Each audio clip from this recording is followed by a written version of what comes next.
Amém, amém. Depois desse testemunho ali de Brumadinho, né, nem precisava uma palavra, né? Que é demais isso que Deus tem feito e que está acontecendo. Feche seus olhos, vamos orar. Espírito Santo, neste momento nós te damos a total, plena, absoluta liberdade para que o Senhor fale e ministre as nossas vidas, os nossos corações. Nós queremos aprender mais, nós queremos receber da tua porção e que ninguém possa sair daqui como entrou, Senhor. Eu sei que o Senhor já falou, já ministrou, realmente eu sei, eu tenho plena convicção de que ninguém vai sair daqui como entrou. Obrigado, Espírito Santo, obrigado pela tua presença aqui, que é maravilhosa, e não sou eu que vou convencer as pessoas, mas é o Senhor que convence, é o Senhor que transforma, que trata, que desperta. Então, faz a tua obra em nome de Jesus. Amém.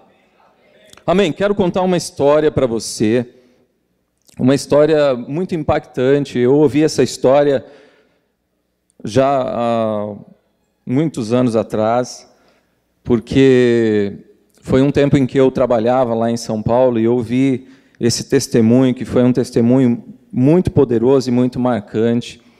E depois eu vim para cá, né? Esse testemunho é o testemunho de um judeu chamado Saulo, um judeu brasileiro chamado Saulo. Quero que você visualize essa história, porque tem muito a ver com aquilo que nós vamos falar nessa manhã. Esse judeu, jovem ainda, chamado Saulo, ele vinha de uma família já com uma tradição muito grande, já de uma linha bastante ortodoxa. Ele estava sendo já prometido, destinado pela sua família para ser um futuro rabino. E o que aconteceu na vida dele é que várias situações o levaram a encontrar Jesus. E quando ele encontrou Jesus, quando esse ainda jovem encontrou Jesus, ele se tornou um renegado diante dos seus familiares, porque quando ele aceitou Jesus, quando ele encontrou Jesus, a vida dele caiu. E ele então foi contar isso para os seus familiares, a verdade que ele descobriu, e a família o rejeitou. A família o rejeitou. Mesmo assim, ele insistiu em conversar com os seus familiares, insistiu em falar sobre tudo aquilo que estava acontecendo na vida dele, uma nova revelação, e ele viajou para Israel. Viajou para Israel para que os parentes dele lá pudessem conhecer aquilo que havia acontecido na vida dele. Ele ligou antes para os seus parentes, ele falou com eles: olha, me recebe, eu tenho algo muito importante para contar. A resposta dos parentes dele: seu pai já ligou aqui, eu sei o que está acontecendo com você, você não vem porque ninguém vai te receber. E ele então foi mesmo assim, ele falou: vou chegar lá do jeito que for, e eu quero falar com eles. Inclusive, este era o dia que devia ter algo que estava juntando vários dos seus parentes, uma confraternização, alguma coisa assim. Quando ele foi chegando na casa, quando ele foi chegando a este local, ele sentiu que já havia algo diferente. E quando ele entrou na casa ali, a sua tia estava em prantos, estava chorando, e os seus familiares ali, havia uma quietude no local. E a sua tia disse, ele perguntou, né, eles estranharam o fato dele estar ali, e a sua tia disse, olha, a sua priminha, a sua prima, uma menininha de 6 anos, ela pisou numa mina, porque os familiares dele moravam ali na fronteira com o Líbano, Síria, que é uma área de muitos conflitos. E ela pisou numa mina e ela está imóvel em cima da mina. E o exército já isolou o local e nós só estamos esperando o telefonema para reconhecer o corpo. Então ele falou, olha, tia, eu tenho uma novidade e sei que vocês não querem ouvir, aquilo que o meu pai já falou para vocês, mas se eu trouxer ela aqui com vida, eu quero um tempo para falar de tudo aquilo que eu estou vivendo. Se isso acontecer, vocês vão me ouvir. Os tios ali falaram, se isso acontecer, você tem o tempo que for necessário. Ele saiu da casa então e foi até o local onde já estava isolado pelo exército. Esse local estava isolado, não havia acesso, ele chegou ali, ele teve que conversar ali com os comandantes e falar, olha, sou eu o único parente dessa menina que vai vir aqui, sou eu. Se acontecer alguma coisa. E ele então comoveu ali o comandante, falou, olha, você pode chegar por conta e risco seu, próximo, se você quiser conversar com ela, deu algumas instruções para ele, e permitiu que ele fosse até o exato local que ela estava. Então, chegando ali, ele viu que ela estava imóvel, havia uma instrução sendo dada de longe para ela, falando, olha, não se move, não faz isso, não faz aquilo. Eles estavam tentando todas as possibilidades, colocar um peso, trazer, tirar, todas as possibilidades que a engenharia bélica tem. E ali já havia, né, um decreto sobre a vida daquela menina. Então ele chegou próximo da menina, ele se ajoelhou e falou, olha só, eu trouxe um amigo aqui que é capaz de tirar você dessa situação. E eu vou te levar para casa, porque esse amigo é Jesus, ele está comigo, e nós vamos sair daqui. Você crê nisso? E ela disse, eu creio, né, então nós vamos para casa. Então ele abraçou ela e levantou a menina. E a mina não explodiu. A mina não explodiu. Então ele levou essa criança para casa e chegando lá, houve ali uma abertura enorme para que ele falasse. E esse testemunho está na história de Israel. O Museu de Guerra de Israel, não tenho certeza se é Tel Aviv, tem um pedaço da mina que não explodiu. Um pedaço. Por que um pedaço não explodiu? Porque eles tiveram que explodir a mina.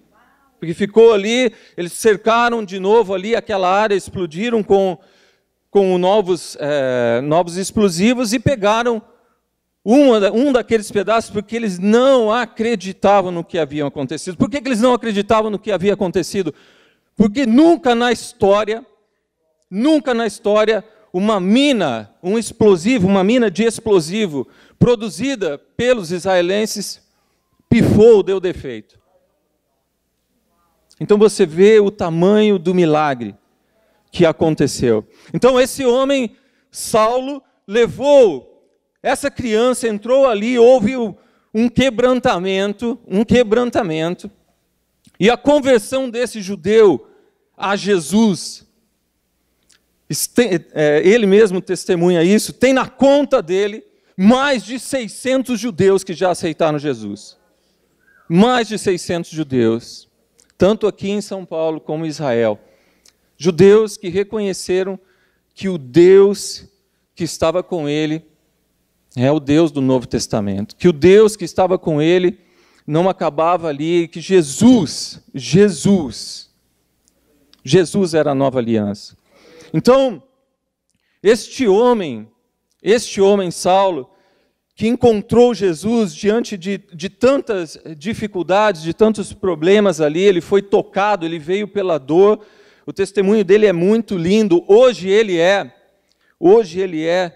um dos levitas que estão sendo preparados, judeu messiânico. Ele é um dos levitas que estão estudando em Israel, que estão sendo preparados para a construção do novo templo, para atuarem na construção do novo templo. Ele está lá, ele é messiânico, ele fala de Jesus, ele está lá. Os judeus não conseguem explicar direito o que aconteceu, mas ele conseguiu essa abertura e ele está lá. O nome dele é Saulo Schroeder, tá? um judeu de origem alemã. Por que eu estou contando isso? Por que eu estou contando esse testemunho? E isso aconteceu já há uns 15 anos atrás.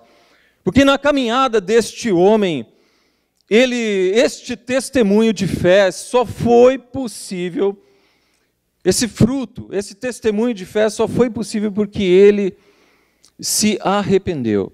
Ele se arrependeu do quê? Ele se arrependeu da maneira como ele julgava Jesus diante daquilo que lhe foi ensinado, diante do racionalismo e do próprio entendimento dele.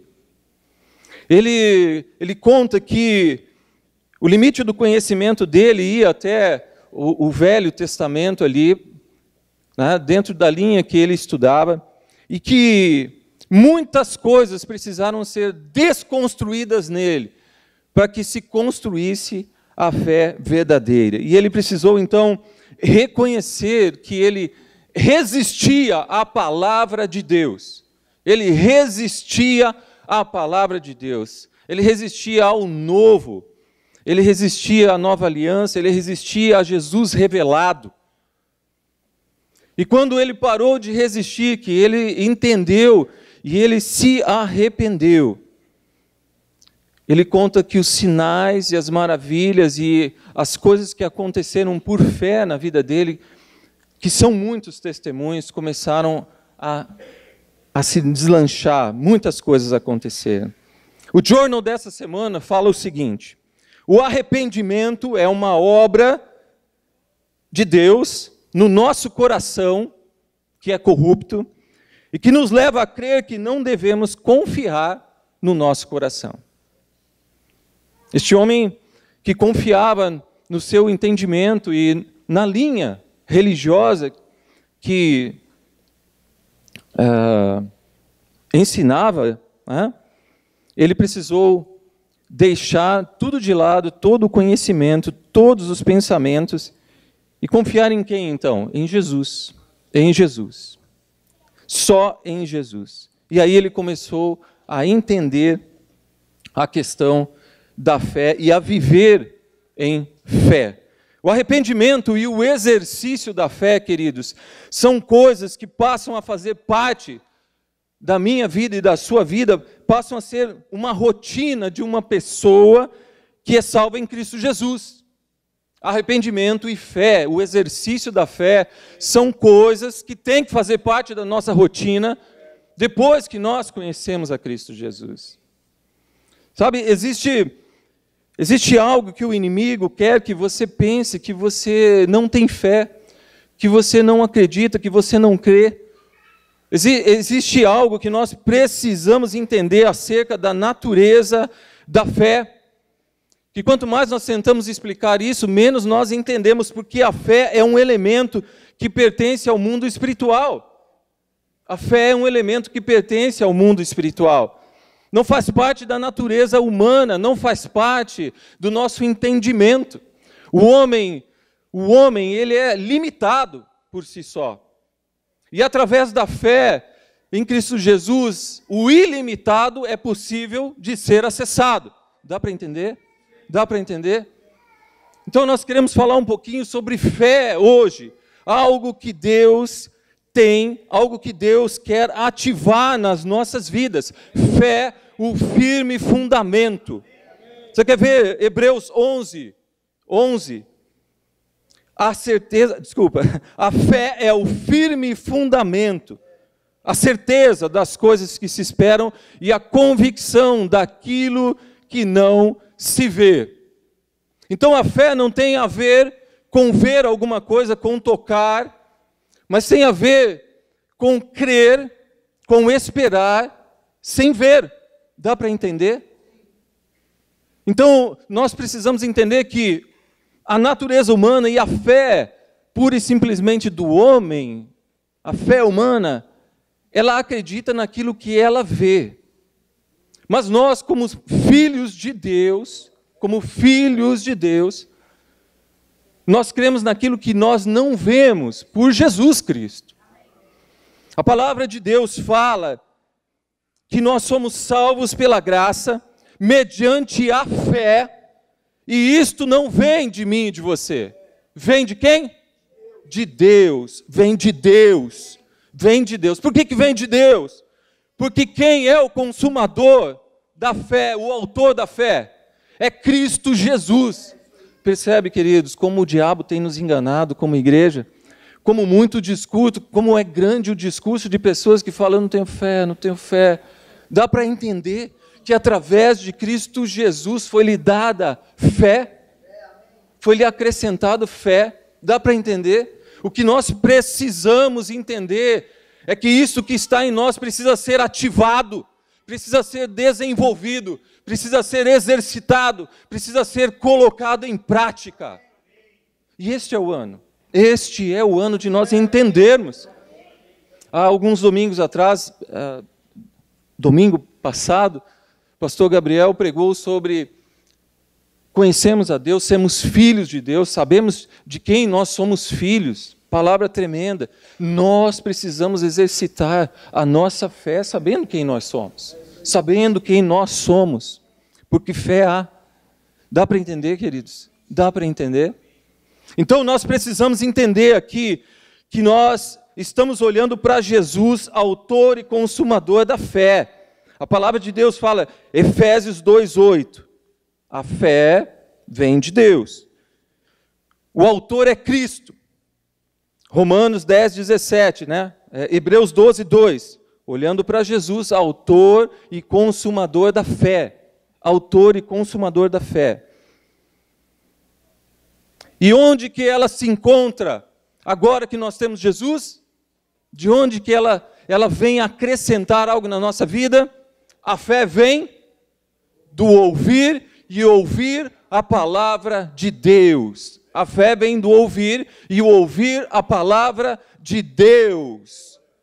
Amém? Então nós precisamos entender isso, tá? Romanos 10:17, a fé vem pelo ouvir e ouvir a palavra de Deus. A fé vem pelo ouvir e ouvir a palavra de Deus. Ouvir pregações ajuda, tem muita coisa boa, tem muita coisa que estimula, tem muita coisa que vem de Deus na pregação. A pregação tem que gerar fé. Então ajuda, mas não é isso que a palavra está falando, até porque Paulo, quando disse isso, o contexto das coisas, nós precisamos entender o contexto das coisas. Quando Paulo fala que a fé vem pelo ouvir e ouvir a palavra de Deus, né, a liturgia judaica, a liturgia ali, não só judaica, mas de todos os convertidos que continuaram seguindo uma tradição, a liturgia ali dizia respeito às pessoas iam na sinagoga, pegavam os rolos, liam publicamente, liam para todos que estavam ali. Jesus esteve na sinagoga, pegou o rolo de Isaías e leu para todo mundo que estava ouvindo. Se ele lesse em segredo, não estava documentado ali em Lucas o que ele tinha lido, não é verdade? Se ele tivesse lido baixinho, só com a mente, com o coração, ele leu o documento. Então, o ler a palavra de Deus, alimenta a fé no nosso coração. Alimenta a fé no nosso coração. E nós precisamos entender, nós estamos orando por fé, estamos pedindo fé para enfrentarmos as batalhas. Você tem um elemento disponível, você tem a palavra de Deus disponível na sua vida para que isso seja ativado. Quando é que a igreja vai se despertar e nós vamos ver os testemunhos de fé por uma atitude individual própria? Quando que você vai trazer isso, dizendo, olha, aconteceu isso, eu vi fé, aconteceu este milagre, eu li a palavra, porque me parece que a igreja brasileira está esperando isso se personificar através de coisas que não a palavra. Já está dado, já está instruído um caminho para que a nossa fé seja ativada, para que nós possamos nos alimentar. Então nós precisamos entender que o exercício da fé tem que ser uma rotina na nossa vida. Nós precisamos colocar isso em prática. Nós precisamos comprar os desafios da nossa vida e colocar a fé em Jesus Cristo em prática. Você crê que Cristo é o Filho de Deus? Você crê que Cristo te salvou? Você crê que Ele é o Senhor da sua vida? Quantos creem nisso? Quantos creem? Amém. Ouvi um monte de amém aí. Tá vendo? Tem fé aí, tem fé. Eu ouvi um monte de amém aí. Você sabe o que a palavra amém quer dizer? Assim seja. Só que lá no hebraico, lá no original, ela vem de uma raiz que quer dizer creio, creio. Então não é só assim seja na concordância, mas eu creio, eu creio, eu creio. Eu creio na palavra de Deus. Você tem fé na palavra de Deus? Você crê que esta é a verdade absoluta? A palavra que diz, né? Paulo que fala, quando ele fala que a fé vem pelo ouvir e ouvir a palavra de Deus, a palavra de Deus, ela está sendo dita. Até mesmo a nossa compreensão da Bíblia, da palavra revelada, precisa mudar. Como nós lemos a palavra, é Deus falando. Deus falando conosco, comigo e com você. Comigo e com você. Dá para entender? Dá para colocar ali um pensamento ali que você está lendo a palavra de Deus. Deus está falando. Deus está falando. É por isso que também Paulo aqui usa o termo ouvir. Porque a palavra de Deus, tudo o que Deus queria dizer está revelado aqui. Ouvir e ouvir a palavra de Deus. Você lendo a palavra, você está ouvindo Deus se revelar, Deus falar. Então dá para entender que é mais simples, e dá para colocar um autoexame no nosso coração, no meu coração, no seu coração, daquilo que tem substituído, quais são os meios, por onde nós temos ido, onde nós temos buscado a nossa fé. Dá para entender, queridos? Dá para entender? Deus tem falado e existe uma perspectiva, existe um ânimo para 2019. Não perca mais tempo. Não perca tempo, existem muitas coisas para acontecer na minha e na sua vida, e nós temos coisas muito palpáveis na nossa mão. Nós resistimos à palavra. Esse testemunho que eu contei sobre este homem, que era um estudioso da Torá, sabia a Bíblia de cor, ele confessa que ele resistia à palavra. Ele resistia à palavra. Chegava no novo ali, eu resisto à palavra, não é isso que eu creio. Eu resisto à palavra. Queridos, nós precisamos olhar se nós não estamos resistindo à palavra, se nós não estamos procurando coisas mais fáceis, se não é mais fácil a gente dar uma olhadinha ali num vídeo do YouTube, se não é mais fácil a gente dar uma olhada nas redes sociais, algum comentário, alguma coisa. Pensa comigo. O momento que você está a sós com Deus, o momento que você está lendo a palavra, isso não substitui, esse momento é único, é exclusivo. Você está tendo um acesso direto à palavra. Não estou falando contra as mensagens, eu ouço muitas mensagens, mas isso não pode substituir a leitura da palavra individualmente falando, porque é uma revelação para você, única e exclusiva. E porque é fácil, a gente sempre fica assimilando revelações de outros e interpretações de outros. Nós estávamos falando na sexta-feira aqui com os jovens sobre a vontade de Deus revelada, a vontade prescritiva de Deus, tudo que está revelado aqui, prescrito já. Muitos jovens têm perguntado qual é a vontade de Deus para mim, qual é a vontade. Existem coisas reveladas, por que não busca, por que não lê? Qual é a dificuldade? Por que resiste? Nós precisamos nos quebrantar, nós precisamos reconhecer isso. Este tem que ser um ano de conhecermos a palavra de Deus. É um fundamento básico. É um fundamento. Nós estamos falando sobre fundamentos. É um fundamento. Mas eu quero animar você dizendo que há aí uma porção de fé dada por Deus. Romanos 12:3 diz: porque pela graça que me é dada, digo a cada um de vós que não saiba mais do que convém saber, mas saiba com temperança, conforme a medida de fé que Deus repartiu a cada um. Conforme a medida de fé que Deus repartiu a cada um. Nós precisamos entender isso, queridos. Paulo também fala lá em 2 Coríntios 5:7, que nós andamos por fé, e não por alguma coisa que nós enxergamos. Por fé, não por vista. Paulo fala isso. Paulo fala, nós precisamos ter uma atitude, nós precisamos colocar a nossa fé em prática, nós precisamos ativar aquilo que Deus nos deu, aquilo que existe da parte de Deus. Amém, queridos?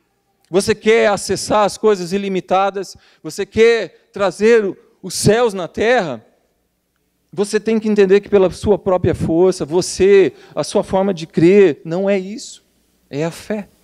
É por fé. É por fé.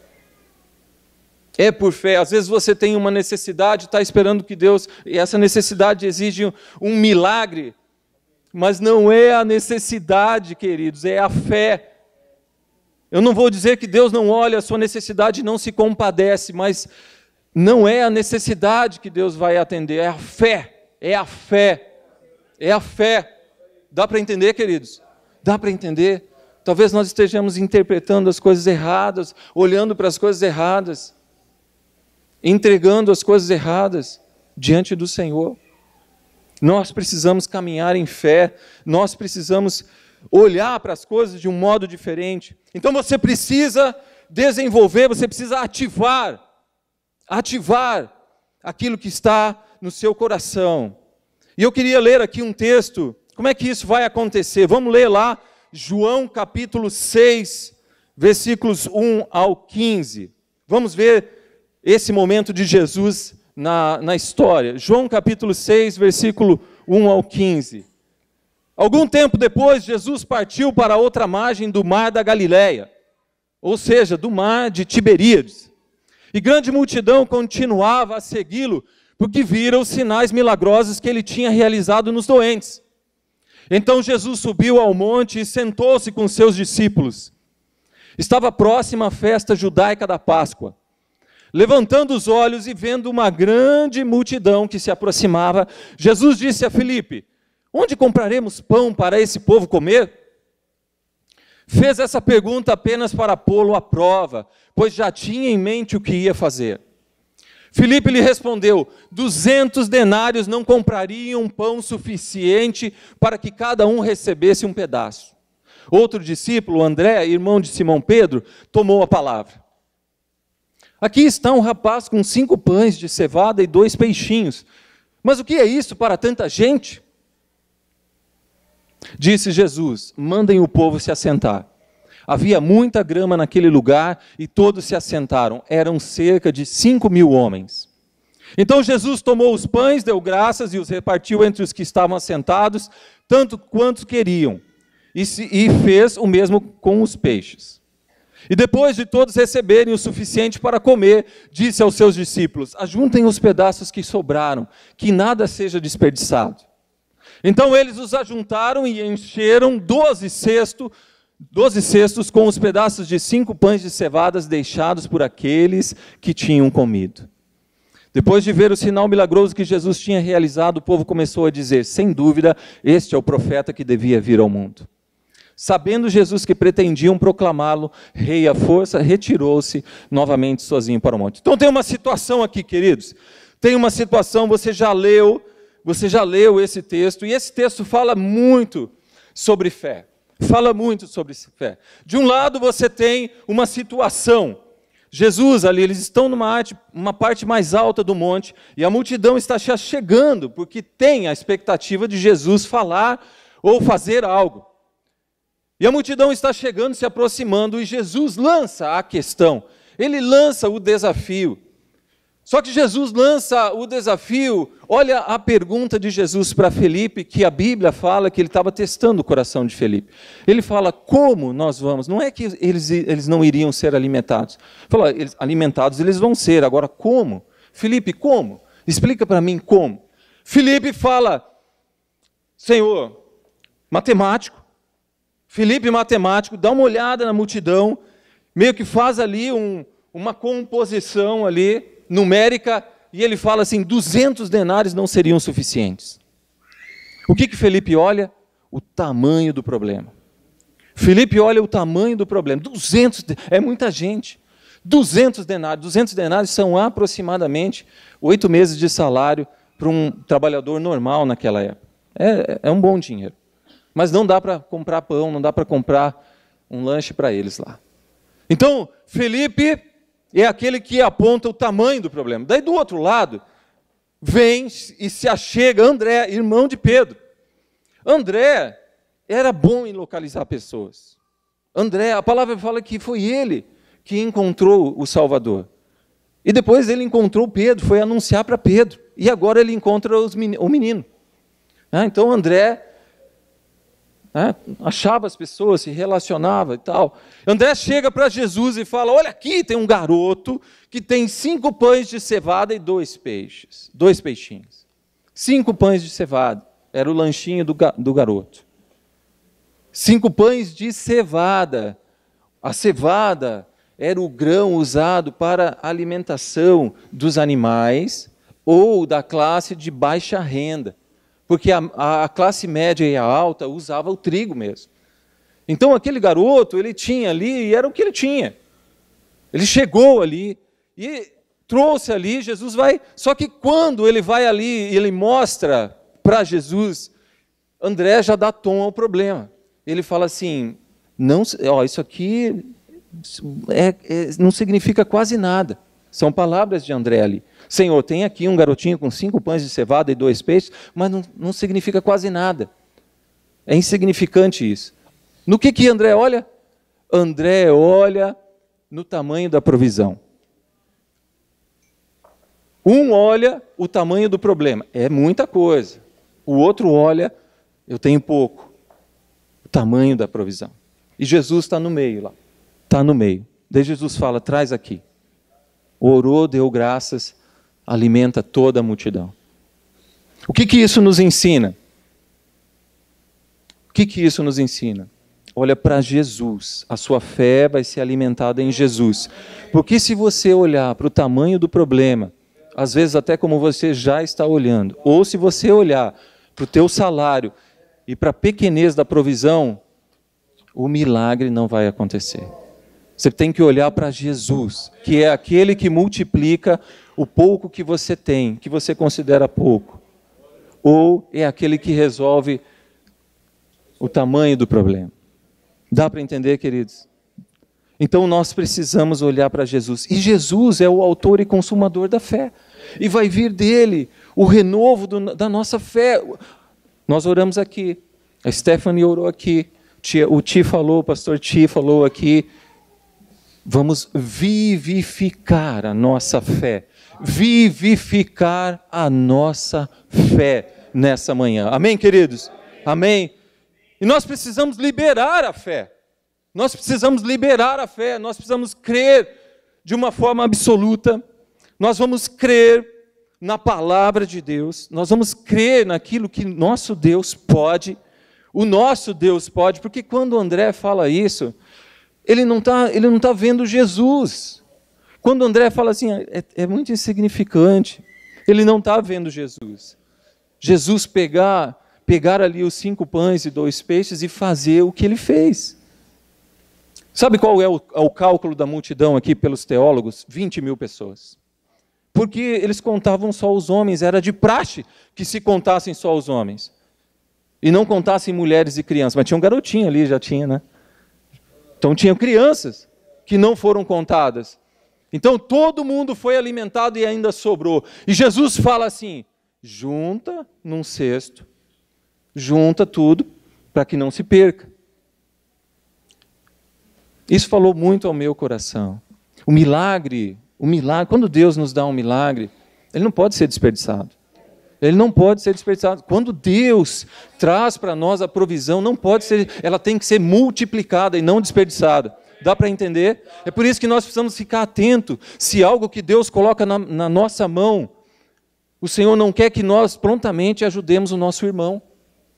Olhemos para o reino. Façamos isso se multiplicar. Dá para entender? Porque muitas vezes nós perdemos as coisas. Nós perdemos, nós deixamos parte daquilo que o Senhor nos deu se esvaziar, se esvair.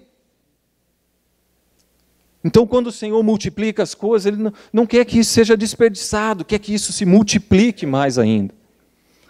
A multiplicação do resto que sobrou estava nos outros que iam comer ainda. Dá para entender? Todo mundo foi alimentado, mas sobrou 12 cestos. Ainda vão.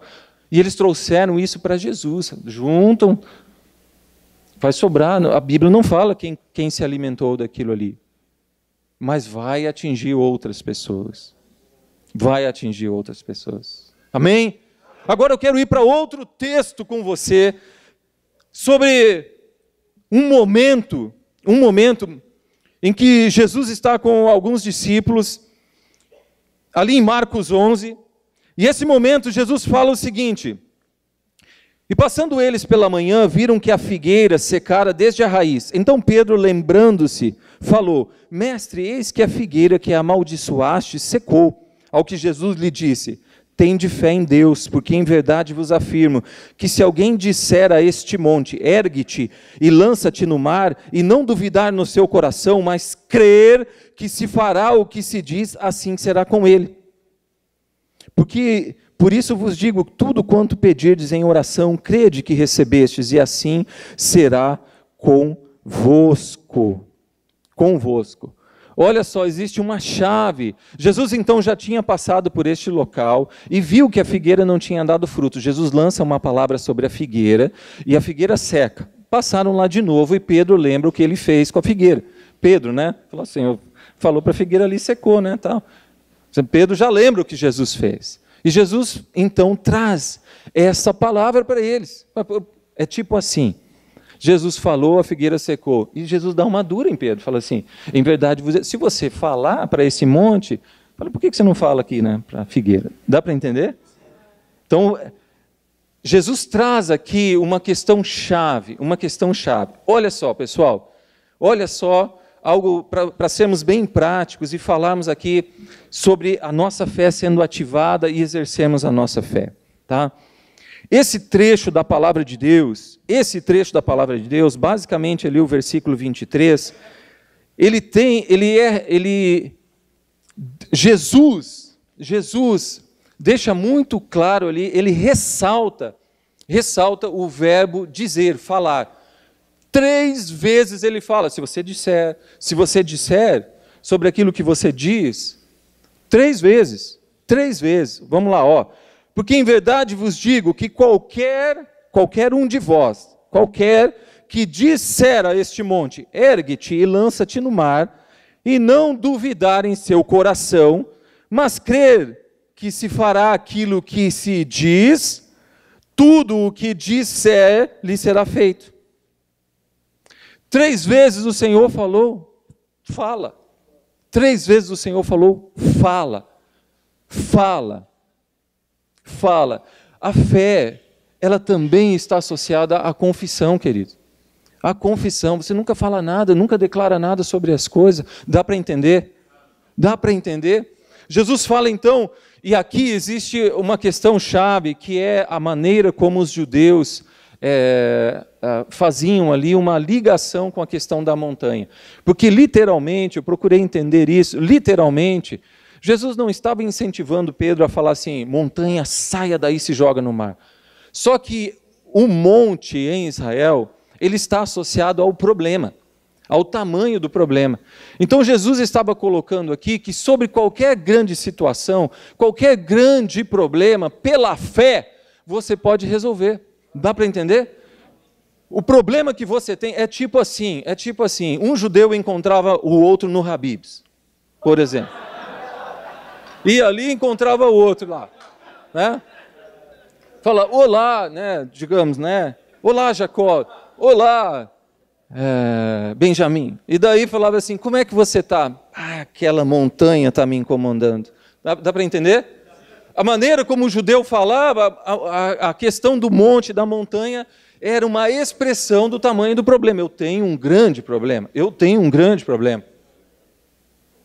E aí, o que Jesus está ensinando que sobre toda e qualquer situação, sobre todo e qualquer problema, você exercendo fé em seu coração, se você disser e não duvidar, crendo em seu coração, fala para esse problema aqui. Declara sobre esse problema. Olha como Jesus termina o trecho, tudo o que você disser, tudo o que disser lhe será feito. Deus é poderoso para remover qualquer montanha da nossa vida, qualquer problema, qualquer dificuldade. Então, com isso, nós entendemos que a fé pode sim ser liberada em palavras e que nós temos que declarar isso. Quero contar um testemunho lá de Palhoça. Eu fiquei muito feliz com esse testemunho. O irmão me procurou lá em Palhoça e falou: pastor, né, é até diferente, né? Falou: pastor, olha o que aconteceu. Olha o que aconteceu. Havia um homem que ele nunca quis me atender. E eu ligava e tal, não me atendia. E eu queria tê-lo muito como cliente. Só que ele não me atendia. Nunca me deu um espaço, nunca me deu moral para falar, para apresentar.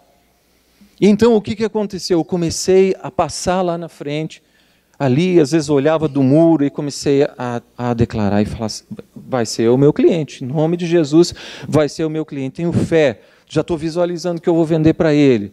E ele começou a declarar isso, ele ia lá e ele orava na frente. Resultado disso, o homem ligou para ele e está na carteira de clientes dele. Um testemunho de fé, mas ele teve a atitude. Ele falou: vou ativar esse negócio aqui, eu vou falar porque não é possível, o cara não me recebeu, eu sou filho de Deus. Né? Ficou meio, né? Não é um jargão, tá? Mas por fé ele falou isso e ele foi ali então, e em oração ele colocou aquilo ali, ele declarou aquilo ali. Queridos, nós precisamos entender isso não é para gerar em nós uma ideia positiva, não é nada disso, que você agora então vai sair e tal, não é nada disso. É uma declaração de fé porque você crê no seu coração. Amém? Olha o que Paulo fala em 2 Coríntios 4,13. Olha o que Paulo fala em 2 Coríntios 4,13. Tendo, porém, o mesmo espírito de fé, como está escrito: eu criei, por isso falei. Olha só, vamos ler de novo? Tendo, porém, o mesmo espírito de fé, Paulo está falando aos coríntios lá. Como está escrito: eu criei, por isso é que falei. Nós precisamos declarar mais as coisas que nós cremos, principalmente aquilo que são as características do nosso Deus, a natureza do nosso Deus. Que Ele salva, que Ele transforma, nós falamos muito dos problemas, e nós precisamos inverter um pouco, e declarar a solução dos problemas, e declarar a ação do Senhor sobre o nosso problema. Qual é o contrário de fé? Qual é a força que vai contra a fé? É a dúvida. É a descrença, é a incredulidade. Vai contra a fé, queridos. Nós precisamos não dar ênfase na dúvida, dar ênfase naquilo que Deus nos ensina na sua palavra. Dar ênfase naquilo que Deus nos diz que Ele é capaz de fazer, que nós cremos. Dá para entender? Dá para ouvir um amém? Amém? Fé. Olha só, eu quero animar você a ler a palavra do Senhor. A palavra fé no hebraico é a palavra emet. Né? Se o professor dela estivesse aí, ele ia me ajudar. Né? É a palavra emet. Essa palavra no hebraico, ela é traduzida, as palavras no hebraico elas têm um significado, não é um sinônimo, não é um adjetivo, ela tem um significado. Esta palavra, a palavra fé, no hebraico emet, significa a confiança em Deus e na sua palavra. Então nós estamos declarando: eu tenho fé, eu confio em Deus e na sua palavra. Ouvir a palavra de Deus. Amém, queridos? Dá para entender isso? É confiança absoluta. Davi, Davi, olha só esse trecho aqui da palavra de Deus. 1 Samuel 17, 45, 46. Em um ambiente de dúvida, em um ambiente de incredulidade, de uma derrota assumida, Davi se apresenta ali. Vamos ler? 1 Samuel 17, 45, 46. Olha o que Davi fala. Este é o episódio de Davi contra Golias. Olha o que Davi fala. Davi, porém, disse ao filisteu, o problema está lá. Davi visualizou o problema. Não tinha como não ver, né? O problema é enorme. Olha o que Davi fala. Você vem contra mim com espada, com lança e com dardos. Mas eu vou contra você em nome do Senhor dos Exércitos, o Deus de Israel, a quem você desafiou. 46. Hoje mesmo o Senhor o entregará nas minhas mãos. Eu o matarei e cortarei a sua cabeça. Hoje mesmo darei os cadáveres do exército filisteu às aves dos céus e os animais selvagens, e toda a terra saberá que há Deus em Israel. Exterminar o problema. Nesse momento acontece o milagre. Sabe por quê, queridos? Porque Deus estava ávido por encontrar alguém que profetizasse algo. Porque ninguém tinha falado nada. Sabe o que eles estavam dizendo no acampamento? Sabe qual que era a lógica do acampamento? Meu Deus, eu tenho 3 filhos. Nossa, minha família, como é que vai ser? Estava todo mundo com um espírito de derrota. Chega Davi e fala, meu Deus. Davi fala, quem é o incircunciso lá? Eu que vou. E todo mundo já foi, deixa ele ir, pelo menos acalma o gigante. Pelo menos acalma o Saul, né? Não está escrito, mas Saul deve ter pensado, calma, você vai, então usa minha armadura aqui, né? Davi vai para lá e pá! Aí o que é? Queridos, a Bíblia fala que o capacete de Golias, não sei o que, a pedra, ele escolhe umas pedras, aquela pedra lá foi movida por quê? Foi por fé. Uma pedra que estava ali, você já lançou uma pedrinha numa tiradeira? Eu quando era criança tinha uma tiradeira. Já fez isso? Não é fácil, a gente mal consegue acertar uma latinha. Então o milagre ali foi, Davi, aquilo ali foi por fé, na testa do gigante. Davi guardou a cabeça do gigante na tenda. Olha só isso, queridos. Deus estava desejoso de um homem que pudesse profetizar, que pudesse se manifestar e declarar algo em fé. Quero dizer para você que Deus está esperando que a nossa boca, que a fé que se encontra no nosso coração seja liberada, que nós possamos declarar, crendo, declarar coisas, para, em fé, a ação se concretizar. Dá para entender? Dá para olhar uma forma diferente, como agir e como viver os seus problemas, como caminhar, como enfrentar os seus problemas, começar a declarar a palavra do Senhor. Nós temos falado sobre um tempo de fundamentos, nós temos falado de um tempo de mergulhar na palavra, de orarmos, de declararmos a palavra em oração, de vivermos isso. Nós precisamos ser estes que declaram as coisas em ambientes de dúvida, em ambientes de dificuldade. Nós precisamos fazer isso, queridos. Nós precisamos ativar a nossa fé, nós precisamos desenvolver a nossa fé, palavra de Deus na nossa vida, Cada vez que você lê a palavra, cada vez que você passa mais tempo com Deus, a tua dúvida vai se exaurindo, a tua dúvida vai sendo consumida. Entende então que não é uma fórmula, está tudo muito claro. Está tudo muito claro, por que nós estamos resistindo? Fique em pé, fazendo um favor, fique em pé. Essa é uma palavra muito simples, mas você precisa entender que a fé chama à existência as coisas que não são. A fé chama à existência aquilo que é ilimitado, porque no nosso fazer nós somos limitados. A fé opera nas regiões celestiais. E nós precisamos viver um ano diferente. Nós precisamos romper em fé. Nós precisamos romper em fé. Chega de mornidão. Chega de trazermos as situações. Não é que isso não deva ser trazido, que você não possa pedir para os pastores para orar, que o Senhor te acrescente. Não é isso, mas você tem que viver as suas próprias experiências em fé. Você tem que viver. Você tem que derrubar os gigantes. Aquilo que é para nós é para você. Não sou diferente de nada, eu tenho os meus problemas. É para você viver.